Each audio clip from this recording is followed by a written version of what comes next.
अस्सलाम वालेकुम। यासीन आपके साथ हाजिर है इस मॉर्निंग ब्रीफिंग में। आज इस हफ्ते का सेकंड वर्किंग डे है, ट्यूसडे, और डेट है आज 11 अगस्त। 3 दिन रह गए हैं हमारे यौम आज़ादी के हवाले से। 14 अगस्त सन 1947 को ये पाकिस्तान मारज़ वजूद में आया और बहुत बड़ी नेमत हमें हासिल हुई और हम इसका जितना भी शुक्र अदा करें वो कम है। लेकिन जब हम अपने इस पाकिस्तान मुल्क के साथ उन दूसरे ममालिक को कंपैरिजन में लेकर आते हैं कि वो ममालिक जो 1949 में आज़ाद हुए हों, 1948 में आज़ाद हुए हों या 1950s में आज़ाद हुए हों, या फिर बांग्लादेश को ले लीजिए जो कि हमारा ब्रदर मुल्क, हमारा ईस्ट पाकिस्तान था, वो 1971 में आज़ाद होकर एक नया मुल्क बन गया। इन तमाम ममालिक को जब हम देखते हैं तो हमें अपने ऊपर बड़ा अफसोस मालूम होता है, दिखाई देता है कि आज हमारा जो जीडीपी रेशो है, हमारी करेंसी वैल्यूएशन है, हमारा जो इंफ्रास्ट्रक्चर है इस वतन पाकिस्तान का, वो बड़ा नगुफ्ता बा है। और ख़ास तौर पे ये बात करने का मेरा मकसद सिर्फ ये है कि जो कराची में पिछले दिनों बारिशें हुई और उसके बाद जो हम हालत जंग में आ गए, यानी पानी, बिजली, गैस, टेलीफोन, इंटरनेट, नेट सब तबाह हो गया। ऐसा लग रहा था कि किसी ने हमारे ऊपर कोई आकर अटैक कर दिया हो। कोई इदारा अपने मुस्तैदी के साथ काम नहीं करता हुआ दिखाई देता।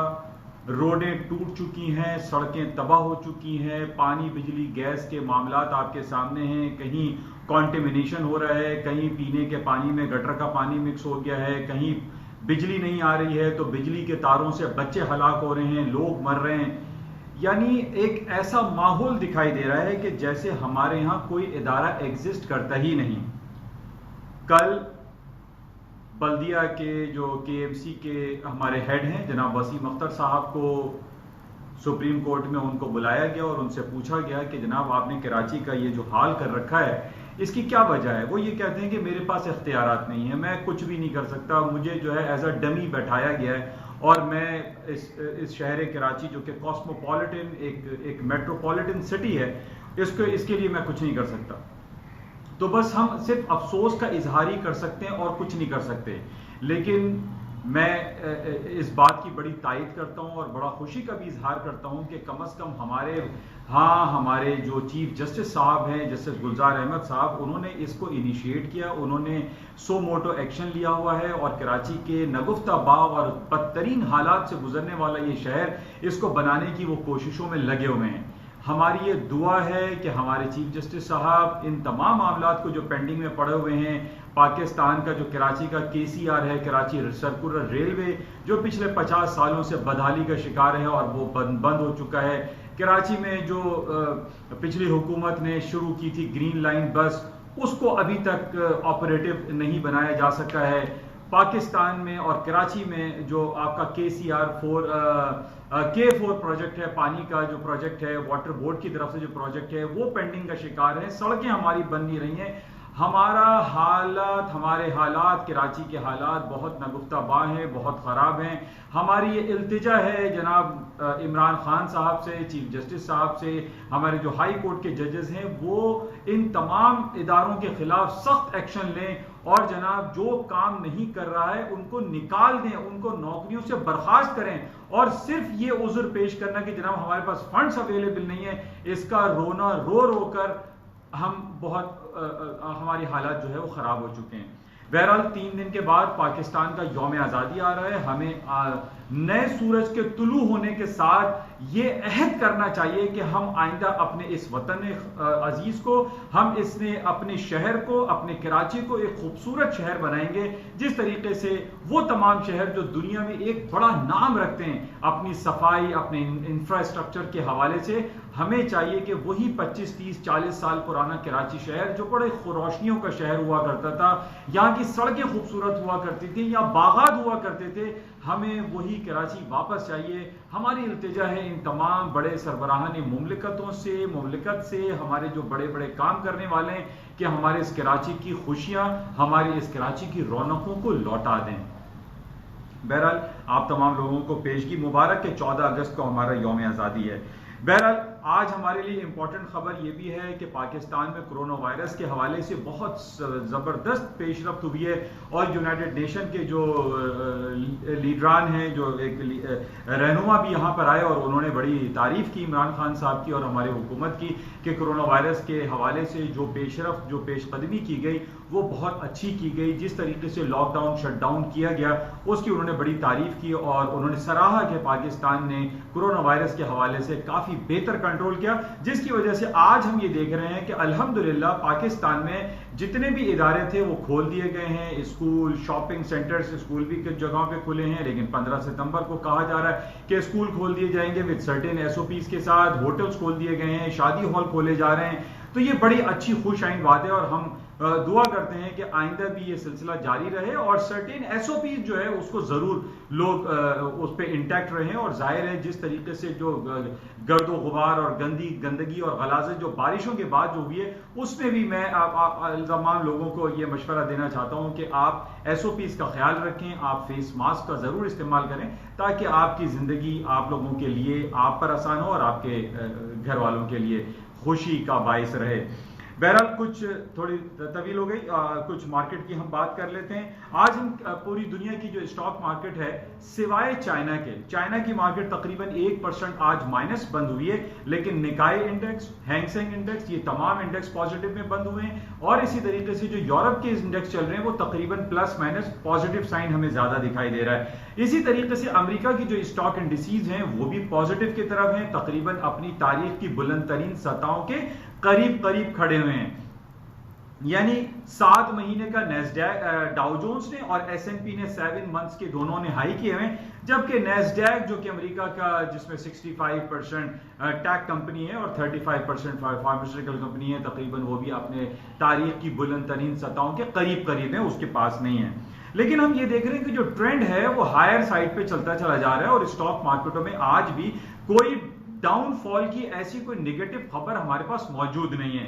अच्छा, पॉजिटिव खबर आपके पास मैं डेली बेसिस पे ये बता रहा हूं कि अमेरिका में जो सेकंड या थर्ड जो इनको स्टिमुलस पैकेज देना है, इस हवाले से बहुत ज्यादा बातें चल रही हैं और बरोज हफ्ता सैटरडे को डोनाल्ड ट्रंप साहब ने एक एग्जीक्यूटिव पावर के तहत जो है एक स्टिमुलस पैकेज उसको जो अनएम्प्लॉयमेंट जो बेनिफिट्स थे वो उन्होंने जारी कर दिए हैं। लेकिन अभी हस्ब इख्तिलाफ और हुकूमत के दरमियान जो नैंसी पेलोसी और म्यूचिन जो वहां के सेक्रेटरी हैं, फाइनेंस सेक्रेटरी, उनके दरमियान मुलाकातों का सिलसिला जारी है और उम्मीद की जा रही है कि जल्द अज जल्द ये सेकंड या थर्ड जो स्टिमुलस पैकेज है जो कि billions of trillions of dollar का है ये पास कर दिया जाएगा। जैसे कि कल भी मैंने आपसे ये कहा था कि ये जो इकोनॉमिक पैकेज है ये किसी जाती शख्स का नहीं है, किसी कंपनी का नहीं है, किसी एक स्टेट का नहीं है, बल्कि ये अमेरिका की अवामुन नास एक आम आदमी के लिए है। और जब जहां आम आदमी की बात आती है तो वहां हुकूमत अपने जो फैसले करती है वो आवाम की बेहतरी के लिए करती है, चाहे वो हस्ब इख्तिलाफ में हो चाहे वो हुकूमत में हो, वो आवाम के लिए बेहतर फैसले करती है। जिसकी वजह से हम ये रिफ्लेक्शन देख रहे हैं कि पूरी दुनिया की स्टॉक मार्केट एक कंपैरेटिवली पॉजिटिव साइन पर है और इसमें हायर नोट्स हमें दिखाई दे रहे हैं।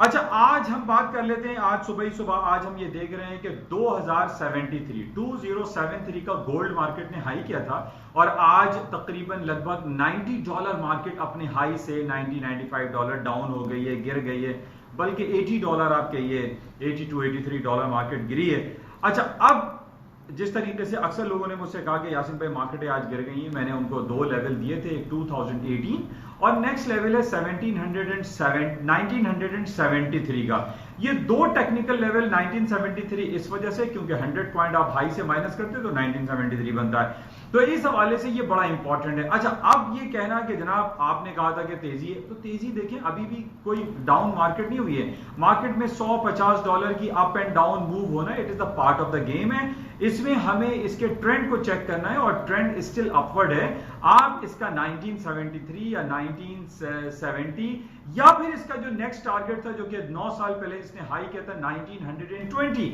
आप 1920 के लेवल को याद रखें। वो तमाम लोग जो बाय में हैं, जो ऊपर की बाय में हैं और अगर वो नुकसान काटना चाहते हैं और अगर उनके पास इतनी पावर है कि वो 1920 तक का लेवल्स को देख सकते हैं तो मैं उन तमाम लोगों को यह सलाह दूंगा कि आप अगर इंतजार कर सकते हैं, आपके पास फंड मौजूद है तो इंतजार कर लीजिए, अदरवाइज अपनी पोजीशन को आप 1970 के नीचे लिक्विड कर दीजिएगा।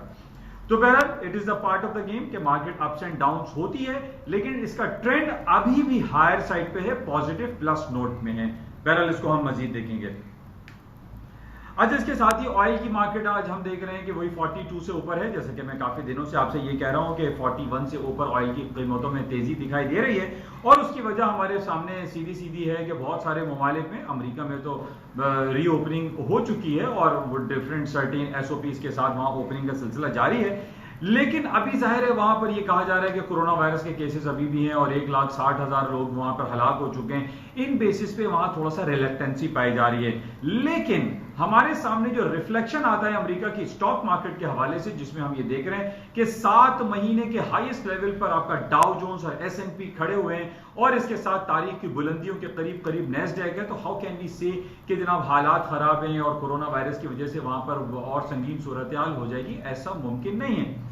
मार्केटों में पोटेंशियल है, तेजी दिखाई देती है। कल भी मैंने आपसे कहा था कि अमेरिका और चाइना के दरमियान जो तल्ख कलामी चल रही है, जो तिजारती खलफशार है, जो दोनों ममालिक एक दूसरे के कौंसल खानों को उन्होंने बंद किया हुआ है, ये कोई बहुत संगीन मसला नहीं है। इन बेसिस पे हम ये नहीं कह सकते कि स्टॉक मार्केटें क्रैश हो जाएंगी। अभी नेक्स्ट सैटरडे को, आने वाले सैटरडे को अमेरिका और चाइना के दरमियान एक डेलीगेशन की मीटिंग भी है, और इस मीटिंग में जरूरी नहीं है कि बहुत ज्यादा नेगेटिविटी हमारे पास आई। जब मीटिंग का वर्ड इस्तेमाल होता है, देखिए इस बात को भी समझना बहुत जरूरी है कि दोनों ममालिक के सरबराहान या दोनों ममालिक के डेलीगेशन या वफूद मुलाकात पे राजी हैं। देखिए ये राजी का वर्ड जो है ना, यही बहुत बड़ी अहमियत की हामिल होती है और इसका इंपैक्ट स्टॉक पे पड़ता है। अगर ये खबर आती कि जनाब चाइना मुलाकात के लिए राजी नहीं है या अमेरिका मुलाकात के लिए राजी नहीं है, तो उसका नेगेटिव इंपैक्ट पड़ता और मार्केट्स नीचे आ जाती। ये बहुत पॉजिटिव है कि स्टॉक मार्केटों के लिए कि दोनों ममालिक आपस में टेबल टॉक के लिए बैठने को तैयार हैं और सैटरडे को इनकी मीटिंग है। इसी बेसिस पे स्टॉक में आप देख रहे हैं कि रिफ्लेक्शन पॉजिटिव साइड पर आ रहा है। अच्छा, अब गोल्ड की मार्केट में भी अगर ये कहा जाए तो बेजा ना होगा कि चूंकि दोनों ममालिक ने बैठने की बात कर ली है और मीटिंग में बैठेंगे, जिसकी वजह से थोड़ा सा करेक्शन पीरियड आया है, थोड़ा सा डाउन गोल्ड में हुआ है। अभी भी ये नहीं कहा जा सकता कि जनाब गोल्ड गया और खत्म हो जाएगा, ऐसा मुमकिन नहीं है। अभी मार्केट का जो लेवल्स मैंने आपको बता दिए गोल्ड के 1920, 1970, ये बड़ी इंपॉर्टेंट लेवल है, इनको आप जहन में रखें। अच्छा, इसके अलावा आज थोड़ा सा कराची स्टॉक एक्सचेंज के बारे में मैं अभी ये देख रहा था कि माशाल्लाह से तकरीबन 450-500 पॉइंट के एसी 100 इंडेक्स पॉजिटिव है, लेकिन एक बड़ा इंपॉर्टेंट पॉइंट आर्टिकल चल रहा था, स्क्रिप्ट है TRG द रिसोर्स ग्रुप के नाम से है, और ये कहा जा रहा था कि जनाब IBEX जो कि इसकी पोर्टफोलियो कंपनी है, नैस्डैक में वो रजिस्टर्ड होने जा रही है अमेरिका में। तो ये बड़ा खुशाइन बात थी और लोगों ने कहा कि अब TRG की मार्केट बहुत ऊपर की तरफ चली जाएगी। अभी इस वक्त 48 रुपीज और 49 रुपीज के लगभग मार्केट चल रही है। बहरहाल इसके IBEX के मामला को देखना पड़ेगा कि नैस्डैक में इसकी क्या पोजीशन है, और ये तकरीबन $17-18 पे इस वक्त ये चल रहा है। बहरहाल इसको मजीद हम देख लेंगे, लेकिन TRG जो कि एक बड़ा ग्रुप है और इसका नैस्डैक में लिस्ट होना, और नैस्डैक में जो कि हम देख रहे हैं तारीख की बुलंद तरीन सतहों पर नैस्डैक की मार्केटें चल रही हैं, तो शजर से उम्मीदें बाहर रख, और उम्मीद ये की जा रही है कि मार्केटों में मजीद तेजी आएगी। TRG के जो शेयर्स हैं उनको भी आप देखिएगा, और बाकी दूसरे जो शेयर्स हैं उनको मैंने इतना बगौर क्लोजली नहीं देखा है, उसको भी हम लेटर ऑन देखेंगे और चेक करेंगे कि राज्य स्टॉक एक्सचेंज में ओवरऑल इंपैक्ट इसका क्या पड़ेगा। बहरहाल करेंसी मार्केट में स्टर्लिंग और यूरो में थोड़ा सा पोटेंशियल एग्जिस्ट करता है, नीचे डिप पर आप बाय कर सकते हैं, क्योंकि हम ये देख रहे हैं कि बहुत अरसे से डॉलर की मार्केट, जो डॉलर इंडेक्स है, वो काफी लोएस्ट लेवल पे खड़ा हुआ है। कई मंथली और ईयरली बेसिस पे देखें तो उसके बड़े लोएस्ट लेवल पर है, तो मार्केट में करेक्शन ड्यू है, तो इसको हम देख सकते हैं, और जब डिप मिले तो स्टर्लिंग और यूरो को आप बाय कर सकते हैं। ये कुछ सूरत हाल रही, इंशाल्लाह राब्ते में रहेंगे और मजीद देखते हैं कि आज सारा दिन मार्केट में क्या खबरें रहती हैं। वैसे ओवरऑल जो सिनेरियो है वो स्टॉक मार्केट में पॉजिटिविटी का ही है, और स्टिमुलस पैकेज के पास होने की खबरें हमें देखनी पड़ेंगी कि कब और किस वक्त अमेरिका की कांग्रेस इस स्टिमुलस पैकेज को पास करती है। इंशाल्लाह राब्ते में रहेंगे। खुदा हाफिज़।